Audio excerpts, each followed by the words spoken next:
Salam jemaat Tuhan yang terkasih, salam sejahtera bagi kita semua. Senang sekali hari ini kita berjumpa kembali dalam renungan Light of Revival. Harapan dan doa saya Bapak Ibu Saudara semua ada dalam keadaan yang baik di hari yang baru ini. Mari kita sama-sama merenungkan firman Tuhan yang akan menjadi berkat bagi kita di hari ini. Terambil dalam Injil Yohanes pasal 6 ayat yang ke-60. Demikian bunyi firman Tuhan. Sesudah mendengarkan semuanya itu, banyak dari murid-murid Yesus yang berkata, "Perkataan ini keras, siapakah yang sanggup mendengarkannya?" Perkataan ini keras. Saudara yang terkasih dalam Tuhan Yesus Kristus, kalau kita memperhatikan konteks dari bacaan ini, sebelum di dalam Yohanes pasal 6 ini, Yesus memberi makan 5.000 orang. Dan kita lihat setelah Yesus memberi makan 5.000 orang, Yesus lalu mengajarkan kepada mereka. Dan Yesus memberikan pernyataan bahwa dirinya adalah roti hidup. Dan mereka yang makan daging dan minum darah Tuhan, mereka memperoleh hidup di dalamnya. Saudara yang terkasih, setelah mereka mendengarkan pengajaran Yesus, mereka memberi respon dengan bersungut-sungut. Kemudian, sebagaimana di dalam bacaan kita ayat yang ke-60 dari Yohanes pasal 6, mereka lalu memberikan suatu pernyataan bahwa perkataan ini keras, siapakah yang sanggup mendengarnya? Perkataan yang mana yang mereka maksudkan dengan perkataan Yesus yang keras? Kalau kita lihat pada ayat sebelumnya, baik itu ayat 54 maupun ayat 56 berkata demikian, "Barang siapa makan dagingku dan minum darahku, ia mempunyai hidup yang kekal dan aku akan membangkitkan dia pada akhir zaman. Barang siapa makan dagingku dan minum darahku, ia tinggal di dalam aku dan aku di dalam dia." Dua kali pernyataan ini diulang oleh Yesus. Barang siapa makan dagingku dan minum darahku, aku akan membangkitkan dia pada akhir zaman, aku akan memberikan hidup yang kekal kepadanya. Perkataan seperti inilah yang mereka maksudkan dengan perkataan yang keras. Tetapi saudara terkasih, dari pernyataan dan sungut-sungut dari banyak orang saat itu, seorang penafsir John Calvin mengatakan bahwa perkataan Yesus yang keras yang mereka maksudkan sebenarnya bukanlah perkataan Yesus yang keras, tapi hati mereka yang keras, hati mereka yang buta, hati mereka yang tertutup, sehingga mereka tidak bisa melihat dan mengerti tentang ajaran Tuhan Yesus.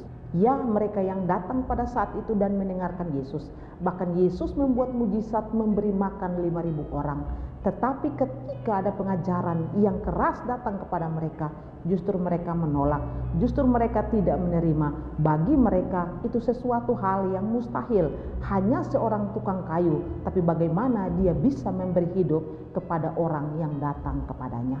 Nah, saudara yang terkasih dalam Tuhan Yesus Kristus, ketika kita melihat tentang respon dari orang-orang pada saat itu, kita juga perlu merefleksikan diri kita. Kita perlu bertanya kepada diri kita, apakah kita juga sama seringkali meresponi sebagaimana orang-orang pada saat itu?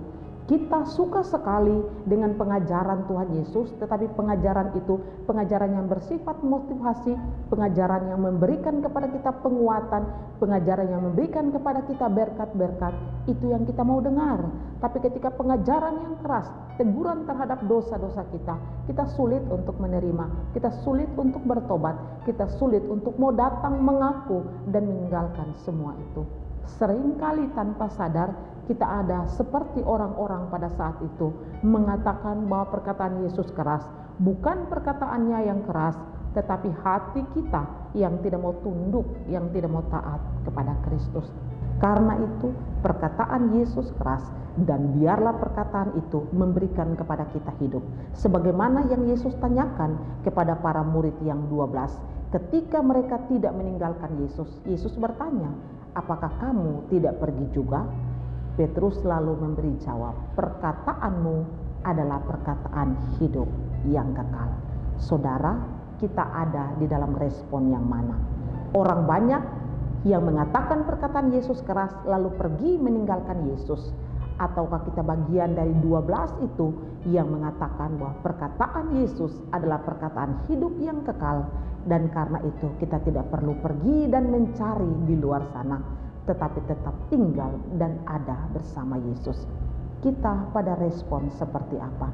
Mari kita merenungkan firman Tuhan ini, sehingga ketika kita berhadapan dengan firman Tuhan yang keras, firman Tuhan yang menegur dosa, firman Tuhan yang menegur kejahatan kita, firman Tuhan yang mengerahkan langkah kita kepada kebenaran, kita tidak pergi meninggalkan Kristus. Sebaliknya, hati kita diubahkan dan hidup kita semakin hari semakin mencintai dan mengasihi Kristus. Kiranya Tuhan memberkati kita. Mari kita berdoa. Tuhan Yesus, terima kasih untuk firman-Mu saat ini. Biarlah teguran-Mu menyadarkan kami, dan biarlah teguran-Mu menjadikan kami kuat iman di dalam Engkau. Terima kasih Tuhan, biarlah kami selalu bertumbuh di dalam pengajaran-pengajaran firman Tuhan yang keras dan berkualitas itu. Di dalam nama Yesus kami mengucap syukur dan berdoa. Amin. Saudara terkasih, mari terus jadikan firman Tuhan sebagai pelita dan terang di sepanjang hidup kita. Tuhan Yesus memberkati.